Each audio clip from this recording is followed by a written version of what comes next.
യേശു ആരിലും വലിയവൻ വലിയവൻ. യേശു യേശു ആരിലും വലിയവൻ വലിയവൻ. ആരിലും വലിയവൻ വലിയവൻ. സൗഖ്യദായകൻ പാപമോചകൻ. സൗഖ്യദായകൻ പാപമോചകൻ. യേശുവേകരക്ഷകൻ. യേശുവേകരക്ഷകൻ.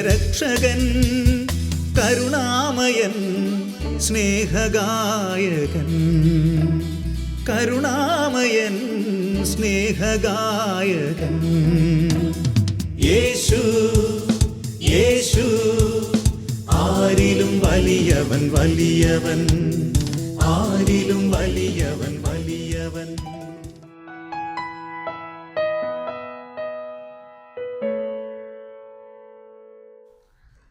യേശുവിൽ സ്നേഹം നിറഞ്ഞവരെ,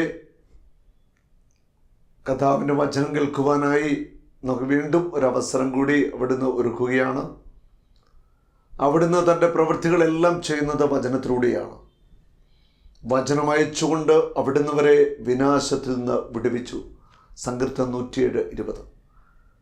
ഓരോ വചന ശുശ്രൂഷയിലൂടെയും കർത്താവിൻ്റെ ജീവൻ്റെ വചനം കടന്നു വരുമ്പോൾ വിടുതലും സൗഖ്യവും അനുഗ്രഹങ്ങളെല്ലാം നമ്മുടെ മേൽ വർഷിക്കപ്പെടുകയാണ്. കർത്താവിൻ്റെ ഇടയനാകുന്നു, എനിക്ക് ഒന്നിനും കുറവുണ്ടാകില്ല. കർത്താവിൻ്റെ ഇടയനാണ്, എനിക്കൊന്നിനും കുറവുണ്ടാകത്തില്ല.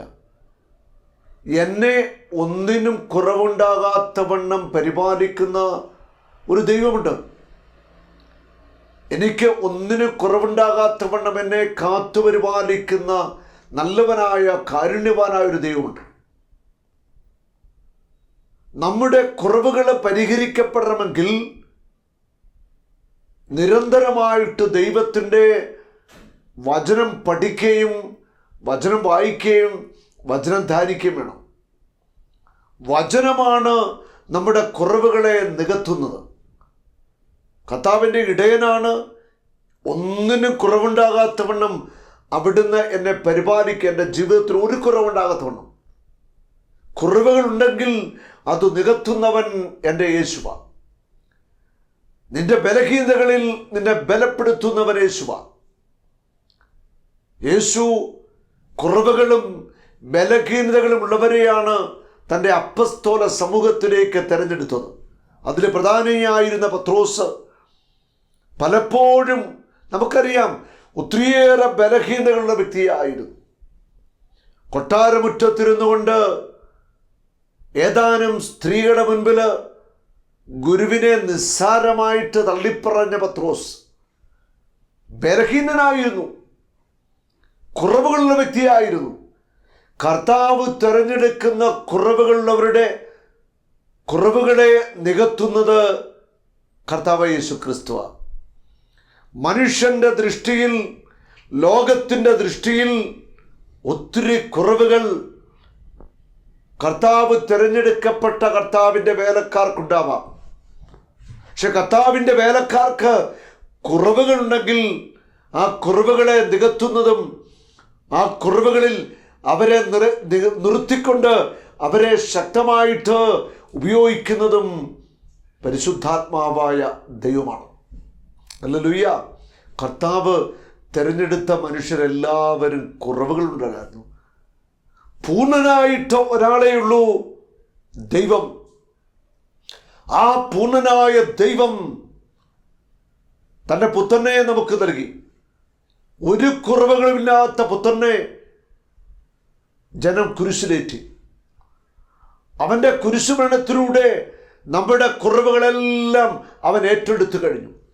നമ്മുടെ കുറവുകളെ നികത്തുന്നത് ക്രിസ്തുവിൻ്റെ കുരിശുമരണമാണ്. നമ്മുടെ എല്ലാ പാപങ്ങൾക്കും പരിഹാരം കുരിശുമരണമാണ്. അവൻ്റെ മുറിവിനാൽ നമുക്ക് നിരന്തരമായിട്ട് സൗഖ്യമുണ്ട്. ഹല്ലേലൂയ. ഒരിക്കൽ യേശു പത്രോസിനെയും യാക്കോബിനെയും യോഹന്നാനെയും കൂട്ടിക്കൊണ്ട് താബോർ മലയിലേക്ക് പോയി. 3 ശിഷ്യന്മാർ താബോർ മലയിൽ വെച്ച് യേശു രൂപാന്തരപ്പെടുകയാണ്. വചനം പറയുന്നു, 17-ാം അധ്യായം, മത്തായി സുവിശേഷം 17-ാം അധ്യായം, ഒന്നുമുള്ള വചനങ്ങൾ. അവൻ അവരുടെ മുൻപിൽ രൂപാന്തരപ്പെട്ടു, അവന്റെ മുഖം സൂര്യനെ പോലെ വെട്ടിത്തിളങ്ങി. അവൻ രൂപാന്തരപ്പെട്ടു, അവന്റെ മുഖം സൂര്യനെ പോലെ വെട്ടിത്തിളങ്ങി, അവന്റെ വസ്ത്രങ്ങള് വെൺമഞ്ഞു പോലെ വെളുത്തു. Praise the Lord. യേശു രൂപാന്തരപ്പെടുകയാണ്. കർത്താവ് കുറവുള്ളവരെ തെരഞ്ഞെടുത്തു. ആ കുറവുള്ളവരിലേക്ക് തൻ്റെ ആത്മാവിനെ കൊടുത്തുകൊണ്ട് ഈ കുറവുള്ളവരിൽ വസിക്കുന്ന പരിശുദ്ധാത്മാവായ ദൈവം അവരെ നിറവുള്ളവരാക്കി മാറ്റുകയാണ്, അവരെ രൂപാന്തരപ്പെടുത്തുകയാണ്. ക്രിസ്തുവിൻ്റെ മുഖം സൂര്യനെ പോലെ വെട്ടിത്തിളങ്ങി, വസ്ത്രങ്ങൾ വെൺമഞ്ഞു പോലെ വെളുത്തു പ്രകാശിച്ചു. ദൈവത്താൽ തെരഞ്ഞെടുക്കപ്പെട്ടവർ എന്തു കുറവുണ്ടെങ്കിലും ബലഹീനതയുണ്ടെങ്കിലും അവനെ നിർത്തിയിരിക്കുന്നത് കർത്താവാണ്. അവനെ വീഴാതെ താങ്ങുന്നതും കർത്താവാണ്, വീണാൽ എഴുന്നേൽപ്പിക്കുന്നതും കർത്താവായ യേശുവാണ്. ഹല്ലേലൂയ. കർത്താവ് ആഗ്രഹിക്കുന്നത് നമ്മുടെ വിശുദ്ധീകരണവും ആന്തരിക രൂപാന്തരീകരണവുമാണ്. ആഴമായ മാനസാന്തരവും ആഴമായ മനപരിവർത്തനവും ആന്തരികതയിലുള്ള മാറ്റവുമാണ് ദൈവം ആഗ്രഹിക്കുന്നത്. എത്ര കുറവുള്ളവരിലും ദൈവത്തിൻ്റെ ആത്മാവിന് പ്രവർത്തിക്കാൻ സാധിക്കും. നിന്റെ ആന്തരിക വിശുദ്ധീകരണവും ആന്തരിക രൂപാന്തരീകരണത്തിലേക്കും നിന്നെ നിരന്തരം നയിക്കുന്നത് ദൈവത്തിൻ്റെ ആത്മാവാണ്, പരിശുദ്ധാത്മാവാണ്. യേശു രൂപാന്തരപ്പെട്ട് കഴിഞ്ഞപ്പോൾ അവർ മറ്റൊരു ലോകത്തായിട്ട് മാറുകയാണ്. ദൈവമഹത്വത്തിന് മുമ്പിൽ പത്രോസും യാക്കോബും യോഹന്നാനും നിലംപതിച്ചു. ദൈവത്തിൻ്റെ ആ മഹത്വ ഗ്ലോറിക്ക് മുമ്പിൽ അവർക്ക് നിൽക്കുവാനായിട്ട് സാധിച്ചില്ല. ഒരു മനുഷ്യനും ദൈവമഹത്വത്തിന് മുമ്പിൽ നിൽക്കുവാനായിട്ട് പറ്റില്ല. അത്ര വലുതാണ് ദൈവത്തിൻ്റെ മഹത്വം. മനുഷ്യൻ്റെ ബുദ്ധിക്കും ചിന്തയ്ക്കും ഒന്നും കിട്ടുകയില്ല ദൈവമഹത്വം എത്ര വലുതാണ്. യേശു രൂപാന്തരപ്പെട്ട് കഴിഞ്ഞപ്പോൾ, മഹത്വീകരിക്കപ്പെട്ട് കഴിഞ്ഞപ്പോൾ, മോശയും ഏലിയായും യേശുവിനോട് സംസാരിക്കുകയാണ്. പഴയ നിയമത്തിലെ അതിശക്തരായ 2 പ്രവാചകന്മാരാ മോശയും ഏലിയായും. സ്വർഗത്തിലേക്ക് എടുക്കപ്പെട്ട ഏലിയ, മോശ മരിച്ചു, മോശയുടെ ശവകുടീരം ഇന്നുവരെ കണ്ടെത്തിയിട്ടില്ലെന്ന് നിയമാവർത്തന പുസ്തകം അവസാന അധ്യായത്തിൽ നമ്മൾ വായിക്കുന്നുണ്ട്. ആ മോശയും ഏലിയായും സ്വർഗത്തിൽ ഉണ്ട്, സ്വർഗത്തിൽ ദൈവമഹത്വത്തിലുണ്ട്. അവരെ യേശുവിനോട് സംസാരിച്ച വിഷയം എന്താ? അവർ സംസാരിച്ച വിഷയം വളരെ ഗൗരവമുള്ള വിഷയമാണ്. യേശു സഹിക്കാനിരിക്കുന്ന പീഡാസഹനത്തെക്കുറിച്ചാണ്. യേശുവിന് വരാൻ പോകുന്ന പീഡാസഹനം, യേശു ഏറ്റുവാങ്ങാനുള്ള പീഡാസഹനത്തെക്കുറിച്ചാണ് അവര് സംസാരിച്ചത്. യേശുവിൻ്റെ പീഡാസഹനവും കുരിശിലെ മരണവും ഒക്കെ അവർ സംസാര വിഷയമാക്കി. വലിയൊരു സഹനത്തിലേക്ക് യേശു കടന്നു പോകുക. അതിനു മുൻപാണ് ഈ ഒരു രൂപാന്തരീകരണം എന്നൊരു സംഭവം നടക്കുന്നത് താബോർ മലയിൽ. ഈ അപ്പസ്തോലന്മാരോട് യേശു പറയുന്നുണ്ട്, ഇത് മറ്റാരോടും പറയരുത്, നിങ്ങളെ ഭയപ്പെടേണ്ട. ദൈവമഹത്വം കണ്ട് വീണ് കിടക്കുന്ന അപ്പസ്തോലന്മാരെ യേശു സ്പർശിച്ചിട്ട് പറഞ്ഞു, ഭയപ്പെടേണ്ട, എഴുന്നേൽക്കുക, ഇത് മറ്റാരോട് നിങ്ങൾ പങ്കുവയ്ക്കേണ്ട. ഹല്ലേലൂയ. വരാനിരിക്കുന്ന പീഡാസഹനത്തെക്കുറിച്ച്, ആ പീഡാസഹനത്തിലൂടെ യേശു അനുഭവിക്കാൻ പോകുന്ന വേദനകളെക്കുറിച്ച്, അവൻ്റെ മഹത്വീകരണത്തെക്കുറിച്ച് അവർ സംസാരിച്ചത്. അങ്ങനെ യേശുവിൻ്റെ സഹനത്തിലൂടെയാ മാനവരാശി മുഴുവൻ രക്ഷിക്കപ്പെട്ടത്. അവൻ്റെ ഓരോ തുള്ളി രക്തത്തിനും വിലയുണ്ട്. ആ രക്തം കൊണ്ടാണ് ഞാനും നിങ്ങൾ ഓരോരുത്തരും വീണ്ടെടുക്കപ്പെട്ടിരിക്കുന്നത്. ഹല്ലേലൂയ. അവൻ്റെ രക്തത്തിന് ശക്തിയുണ്ട്. അവൻ്റെ രക്തത്തിന് നമ്മുടെ പാപങ്ങളെ മോചിപ്പിക്കുവാൻ കഴിയും. യേശുവിൻ്റെ രക്തം സകല പാപങ്ങളും പോക്കി നമ്മെ ശുദ്ധീകരിക്കുന്നു. യേശു ഏറ്റുവാങ്ങിയ സഹനങ്ങൾ അത് എനിക്ക് വേണ്ടിയായിരുന്നു, നിങ്ങൾക്ക് ഓരോരുത്തർക്കും വേണ്ടിയായിരുന്നു. യേശയ്യ പ്രവാചകന്റെ പുസ്തകത്തിൽ നാം ഇങ്ങനെ വായിക്കുന്നുണ്ട്. 52-ാം അധ്യായത്തിൽ 13, 14, 15 വചനങ്ങൾ.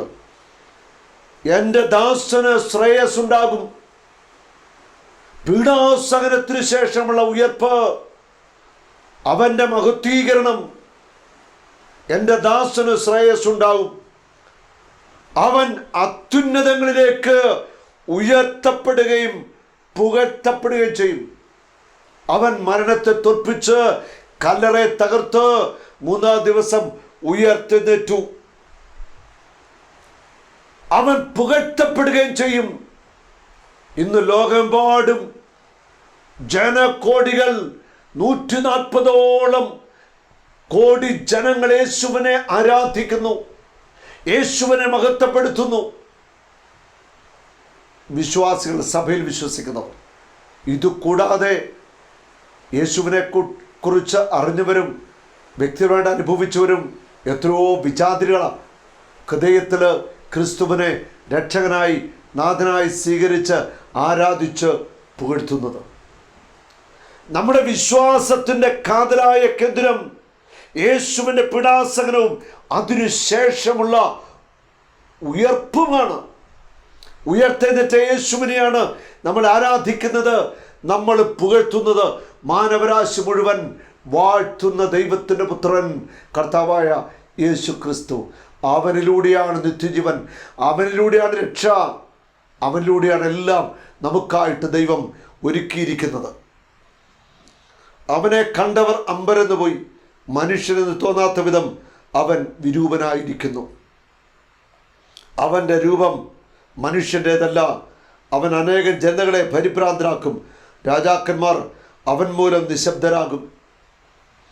അവനോട് പറഞ്ഞിട്ടില്ലാത്തവ അവർ കാണും, കേട്ടിട്ടില്ലാത്തവ മനസ്സിലാക്കുകയും ചെയ്യും. അവനെ കണ്ടവരൊക്കെ അമ്പരന്ന് പോയി. അത്രമാത്രം അവൻ വിരൂപനാക്കപ്പെട്ടു. കാരണം യേശുവിൻ്റെ പീഡാസഹനത്തെക്കുറിച്ച് സുവിശേഷങ്ങൾ വായിക്കുന്നു.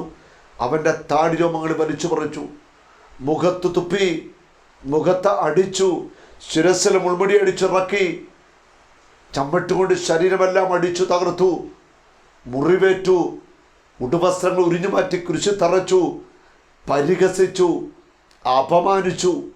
ഇതെല്ലാം എൻ്റെയും നിങ്ങളുടെയും മാനവരാശിയുടെ മുഴുവൻ പാപത്തിനു വേണ്ടി അവൻ അറക്കപ്പെട്ട കുഞ്ഞാടായി പാപപരിഹാര ബലിയായിട്ട് തീരുകയായിരുന്നു.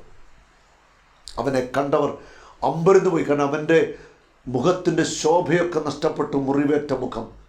താബോർ മലയിൽ രൂപാന്തരപ്പെട്ട മഹത്വത്തിൻ്റെ തേജസ്സിൻ്റെ മുഖമല്ലിത്. ഇത് മുറിവേറ്റ മുഖം, താടിരോമങ്ങളൊക്കെ വലിച്ചു പറിച്ച് മുൾമുടി അടിക്കപ്പെട്ട ആ മുഖം.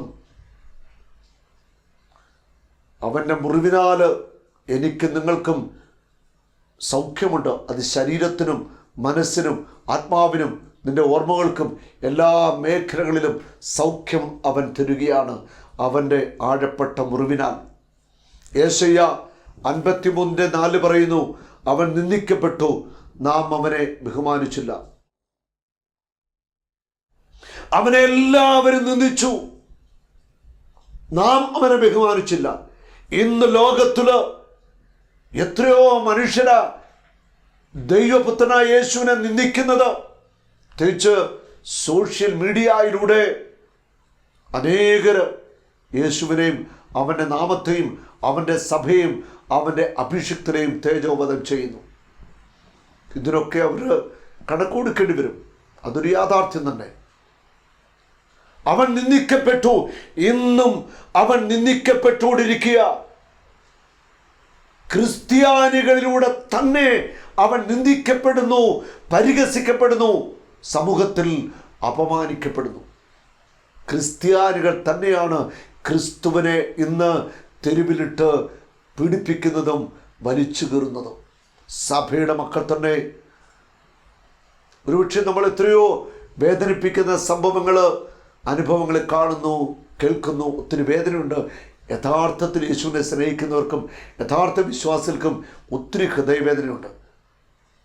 നമുക്കറിയാം, സഭയുമായിട്ട് ബന്ധപ്പെട്ട് നടക്കുന്ന കാര്യങ്ങൾ, പുഴുക്കുത്തിൻ്റെ അനുഭവങ്ങളൊക്കെ നമ്മൾ കേൾക്കുന്നുണ്ട്. നമുക്ക് ദൈവസന്നിധിയിൽ പ്രാർത്ഥിക്കാം. യേശു ഇന്നും ഒത്തിരി വേദനിക്കുന്നു, ഇന്നും അവൻ ഒത്തിരിയേറെ മുറിവേറ്റ് സങ്കടപ്പെടുകയാണ്. അവൻ നിന്ദിക്കപ്പെട്ടു, അവനെ ആരും ബഹുമാനിച്ചില്ല. നമ്മൾ ഓരോരുത്തരും എത്രമാത്രം ബഹുമാനം യേശുവിന് കൊടുക്കാമോ അത്രമാത്രം ബഹുമാനം യേശുവിനും അവൻ്റെ നാമത്തിനും അവൻ്റെ സഭയ്ക്കും നൽകണം. നമ്മുടെ വേദനകളാണ് യഥാർത്ഥത്തിൽ അവൻ വഹിച്ചത്. ഉണ്ടോ? യഥാർത്ഥത്തിൽ റിയലായിട്ട് അവൻ നമ്മുടെ വേദനകളാണ് വഹിച്ചത്. ഒരിക്കൽ നമ്മുടെ ധ്യാനത്തിന് പങ്കെടുത്ത ഒരു വ്യക്തി കർത്താവിൻ്റെ പീഡാനുഭവത്തെക്കുറിച്ചൊക്കെ കേട്ടുകഴിഞ്ഞപ്പോൾ പറയുകയാണ്, ആ വചനം കേട്ടുകഴിഞ്ഞപ്പോൾ തന്നെ എന്നിലേക്ക് വലിയ സൗഖ്യം വരുന്ന അനുഭവം, എന്തോ ഒരു വലിയ ഒരു വിടുതൽ കിട്ടിയ അനുഭവം. മനസ്സൊക്കെ സ്വതന്ത്രമായി. എപ്പോഴും ചിന്തയിലുള്ള നെഗറ്റീവ് അനുഭവങ്ങൾ, ഓർമ്മകളുടെ മുറിവുകളൊക്കെ പെട്ടെന്ന് സൗഖ്യമായ അനുഭവം, പെട്ടെന്ന് ഒരു സ്വാതന്ത്ര്യത്തിലേക്ക് വരിക. യേശുവിൻ്റെ പീഡാസകനെ ധ്യാനിക്കുമ്പോൾ തന്നെ സൗഖ്യമാണ്. യേശുവിൻ്റെ പീഡാസകനത്തെക്കുറിച്ച് കേൾക്കുമ്പോൾ, പീഡാസകനെ നമ്മൾ വായിക്കുമ്പോൾ തന്നെ നമുക്ക് അത്ഭുതമായ സൗഖ്യമുണ്ട്. യഥാർത്ഥത്തിൽ അവൻ നമ്മുടെ ദുഃഖങ്ങളാണ് വഹിച്ചത്. ഹല്ലേലൂയ. നമ്മുടെ വേദനകളാണ് അവൻ വഹിച്ചത്. നമ്മുടെ വേദനകളൊക്കെയാണ് അവൻ ചുമന്നത്. നമ്മുടെ വേദനകളും ദുഃഖങ്ങളും ശാപങ്ങളും പാപങ്ങളും എല്ലാം അവൻ ഏറ്റെടുത്തു. അവയെല്ലാം അവൻ്റെ ചുമലിൽ ചുമത്തപ്പെട്ടു. അവൻ കുരിശിൽ അവയ്ക്കെല്ലാം വേണ്ടി പരിഹാരം ചെയ്തു. അവൻ്റെ മുറിവിനാൽ നിൻ്റെ വേദനകൾക്ക് സൗഖ്യമുണ്ട്. അവൻ്റെ മുറിവിനാൽ നിൻ്റെ ദുഃഖങ്ങൾ മായ്ക്കപ്പെടും. അവൻ്റെ മുറിവിനാൽ നിൻ്റെ ശരീരത്തിൻ്റെ രോഗങ്ങൾ സൗഖ്യമാകും. അവൻ്റെ മുറിവിനാൽ അത്ഭുതങ്ങൾ ഇന്നും ഇപ്പോഴും സംഭവിച്ചു കൊണ്ടിരിക്കുന്നു. ഹല്ലേലൂയ. ഞാൻ ഓരോ ധ്യാനത്തിലും ഓരോ കൺവെൻഷനിലും ഇത് കണ്ടുകൊണ്ടിരിക്കുന്ന അനുഭവങ്ങളാണ്. എത്രയോ പേരെയാണ് കർത്താവ് തൊട്ട് സൗഖ്യമാക്കുന്നത്. ശരീരത്തിൻ്റെ സൗഖ്യം, മനസ്സിൻ്റെ സൗഖ്യം, മാരകമായ രോഗങ്ങൾ അത്ഭുതകരമായിട്ട് കർത്താവ് ഒറ്റ നിമിഷം കൊണ്ട് എടുത്തു മാറ്റുകയാണ്. അന്ധന്മാർ കാണുന്നു, ചെകിടന്മാർ കേൾക്കുന്നു, തളവാരോട് എണീറ്റ് നടക്കുന്നു. മഹാ അതിശയങ്ങൾ, മഹിമയുടെ അത്ഭുതങ്ങൾ കർത്താവ് ഇന്നും ചെയ്തുകൊണ്ടിരിക്കുന്നു. അവൻ ജീവിക്കുന്ന ദൈവമാണ്. നമുക്ക് അവനെ ആരാധിക്കാം. എന്നാൽ ദൈവം അവനെ പ്രഹരിക്കുകയും ശിക്ഷിക്കുകയും ദണ്ഡിപ്പിക്കുകയും ചെയ്യുമെന്ന് നാം കരുതി. ഒരിക്കലും ദൈവം നമ്മെ ഉപേക്ഷിക്കത്തില്ല. ദൈവം നമ്മളെ കൈവിടത്തില്ല. യേശു പീഡിപ്പിക്കപ്പെട്ടെങ്കിൽ, അവൻ അപമാനിക്കപ്പെട്ടെങ്കിൽ, അവൻ മുറിവേറ്റവനായി പരിഹാസ്യനായി തീർന്നുവെങ്കിൽ, അത് എനിക്ക് പകരക്കാരനായി തീർന്നുകൊണ്ട് അവൻ അതെല്ലാം ഏറ്റുവാങ്ങിയായിരുന്നു. നിന്റെ മുറിവുകളും വേദനകളൊക്കെയും അവൻ ഏറ്റെടുത്തു. ഹല്ലേലൂയ.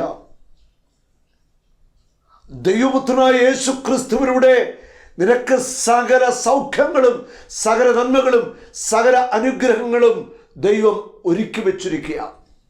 താബോർ മലയിൽ വെച്ച് രൂപാന്തരപ്പെട്ടവൻ എന്ന് മഹത്വപൂർണനായിട്ട് പിതാവിൻ്റെ സന്നിധിയിൽ പിതാവിൻ്റെ വലതുഭാഗത്ത് ഉപവിഷ്ടനായിരിക്കുന്നു.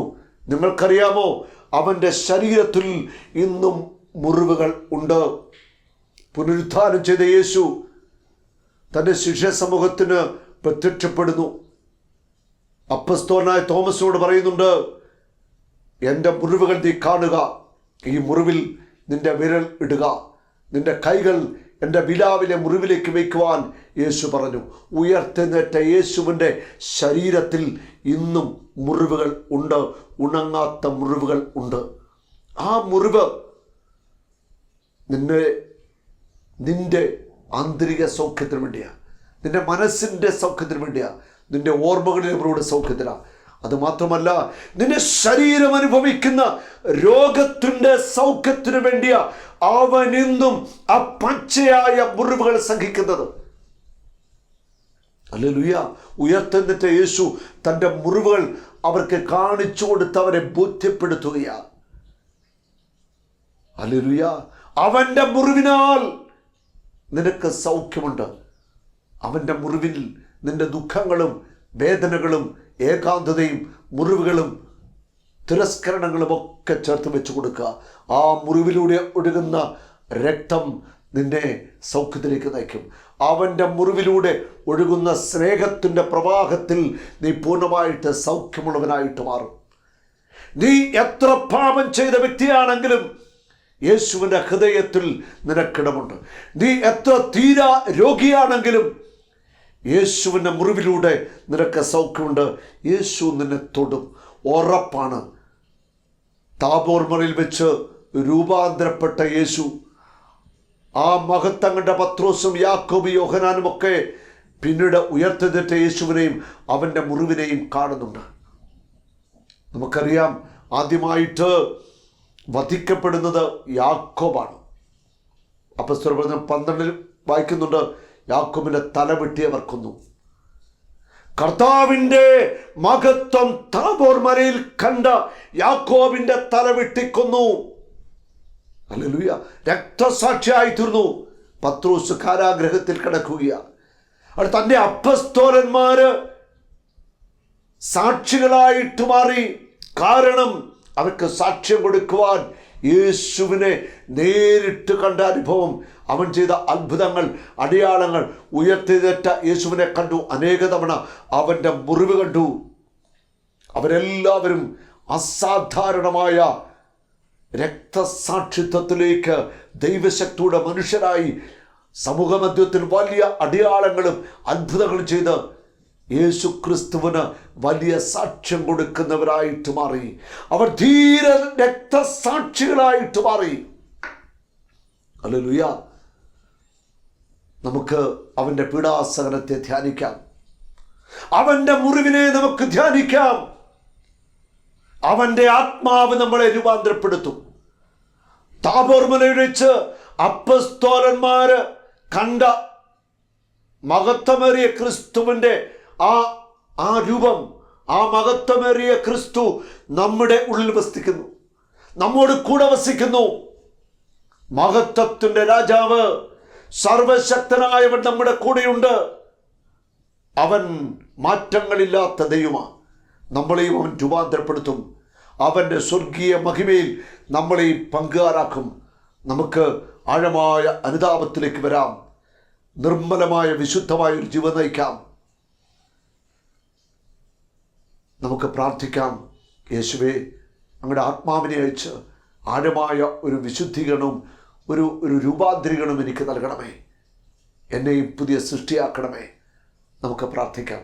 കർത്താവായ യേശുവേ, ഈ വചന ശുശ്രൂഷയിൽ പങ്കെടുത്ത എല്ലാവർക്കും സൗഖ്യവും വിടുതൽ നൽകണമേ. അങ്ങയുടെ ആത്മാവിനെ അയച്ചുകൊണ്ട് ആന്തരിക വിശുദ്ധീകരണവും ആന്തരിക രൂപാന്തരീകരണവും നൽകണമേ. എല്ലാവരിലേക്കും നമ്മുടെ പരിശുദ്ധാത്മാവ് നിറയട്ടെ. യേശുവേ, ഞങ്ങളങ്ങേ മഹത്വപ്പെടുത്തുന്നു.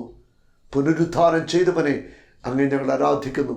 മറിയത്തോട് ചേർന്ന്, അപ്പസ്തോലന്മാരോട് ചേർന്ന്, മാലാഖമാരോട് ചേർന്ന് അങ്ങേ സ്തുതിക്കുന്നു. യേശുവേ, അങ്ങ് രാജാവാണ്, അങ്ങ് കർത്താവാണ്, അങ്ങ് സർവശക്തനാണ്. അങ്ങേ ആരാധിക്കാനും സ്തുതിക്കാനുള്ള കൃപ ഞങ്ങൾക്ക് തരണമേ. പരിശുദ്ധാത്മാവേ, ഞങ്ങളെ രൂപാന്തരപ്പെടുത്തണമേ. പിതാവേ നന്ദി, യേശുവേ നന്ദി, പരിശുദ്ധാത്മാവേ നന്ദി. ആമേൻ. 11 വർഷമായിട്ട് അവർക്ക് മക്കളില്ലായിരുന്നു. ആദ്യത്തെ ധ്യാനത്തിന് സമയത്ത് അവിടെ താമസിച്ചു. ധ്യാനത്തിന് ലാസ്റ്റ് ദിവസം ഞാനിപ്പോഴും ഓർക്കുന്നു, എൻ്റെ അടുക്കൽ പറഞ്ഞു മക്കളില്ല, 11 വർഷമായി.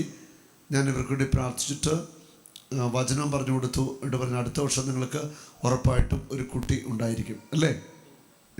അതെ അതെ, അടുത്ത വർഷം ഉറപ്പായിട്ടും ഒരു കുട്ടി ഉണ്ടായിരിക്കും. പിറ്റേ വർഷം അവിടെ കൺവെൻഷൻ ചെന്നപ്പോൾ ഇവനന്ന് വളരെ കുഞ്ഞാണ്, ജനിച്ചിട്ട്, അല്ലേ? എത്ര മാസമായിരുന്നു?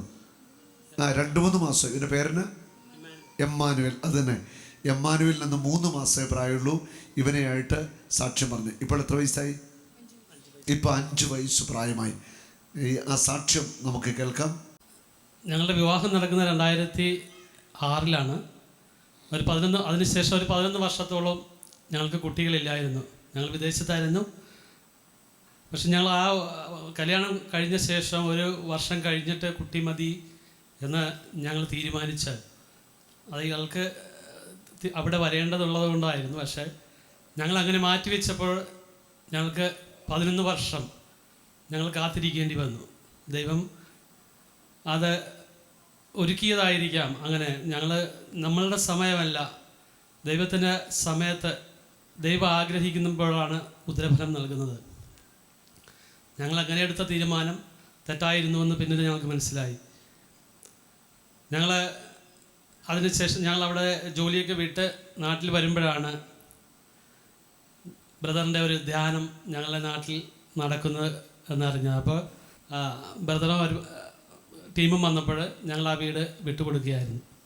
പക്ഷെ അങ്ങനെ വിട്ടുകൊടുത്തപ്പോൾ ഞങ്ങളുടെ അവസ്ഥ, ഞങ്ങളുടെ കാര്യങ്ങൾ ബ്രദറിനോട് പറഞ്ഞില്ല. ബ്രദർ 4 ദിവസം ഞങ്ങളുടെ കൂടെ 5 ദിവസം ഉണ്ടായിരുന്നു. 4-ാം ദിവസമാണ് ഞങ്ങൾ ബ്രദറിനോട് പറയുന്നത്, ബ്രദറെ ഞങ്ങൾക്ക് കുട്ടികളില്ല. ബ്രദറെ പ്രാർത്ഥനയ്ക്ക് വേണ്ടി, ആ ധ്യാനത്തിന് വേണ്ടി, കൺവെൻഷന് വേണ്ടി അവിടെ നിന്ന് വീട്ടിൽ നിന്ന് ഇറങ്ങുന്ന സമയത്ത് പ്രാർത്ഥിക്കാൻ നിന്നപ്പോഴാണ്, പ്രാർത്ഥനാ മുറിയിൽ വെച്ചിട്ടാണ് പറയുന്നത്. അപ്പോൾ ബ്രദർ ചോദിച്ചു, എന്തുകൊണ്ട് നിങ്ങൾ പറഞ്ഞില്ല? ഞങ്ങളുടെ ഇതുകൊണ്ട് പറയാതെ ഇരുന്നു. അപ്പോൾ ബ്രദർ അപ്പം തന്നെ നിങ്ങൾ വന്ന് ഇവിടെ നിൽക്ക്, ഞാൻ പ്രാർത്ഥിക്കാമെന്നും പറഞ്ഞ് ബ്രദർ പ്രാർത്ഥിച്ചത് ഉൽപ്പത്തി പുസ്തകത്തിലെ ആ 18-ാം അധ്യായത്തിലെ വചനങ്ങളായിരുന്നു. അടുത്ത വസന്തത്തിൽ ഞാൻ നിങ്ങളെ സന്ദർശിക്കുമ്പോൾ നിങ്ങൾക്കൊരു ആൺകുട്ടി ഉണ്ടാകുമെന്നുള്ളത് വചനം എത്രയോ സത്യമാണ്. വചനം അത് അടുത്ത വർഷം ബ്രദർ അവിടെ ധ്യാനത്തിന് വന്നപ്പോൾ ഞങ്ങൾ കുട്ടിയുമായി അവിടെ സാക്ഷ്യം പറയാൻ ഈശോ ഞങ്ങളെ അനുഗ്രഹിച്ചു. ഹല്ലേലൂയ. ഇമ്മാനുവൽ, നിങ്ങൾക്കും ഇതുപോലെ ദൈവത്തിൻ്റെ അനുഭവം ഉണ്ടാകും. ദൈവത്തിൻ്റെ വലിയ ദാസൻ സാബു ബ്രദറിലൂടെ, സാബു ബ്രദർ ആ സമയം പ്രാർത്ഥിച്ചത് അടുത്ത വർഷം പിറ്റേ വർഷം ഞങ്ങൾക്ക് ദൈവം അത് ഉത്തരഫലം നൽകി അനുഗ്രഹിച്ചു. യേശു ആരിലും വലിയവൻ വലിയവൻ. യേശു യേശു ആരിലും വലിയവൻ വലിയവൻ. ആരിലും വലിയവൻ വലിയവൻ.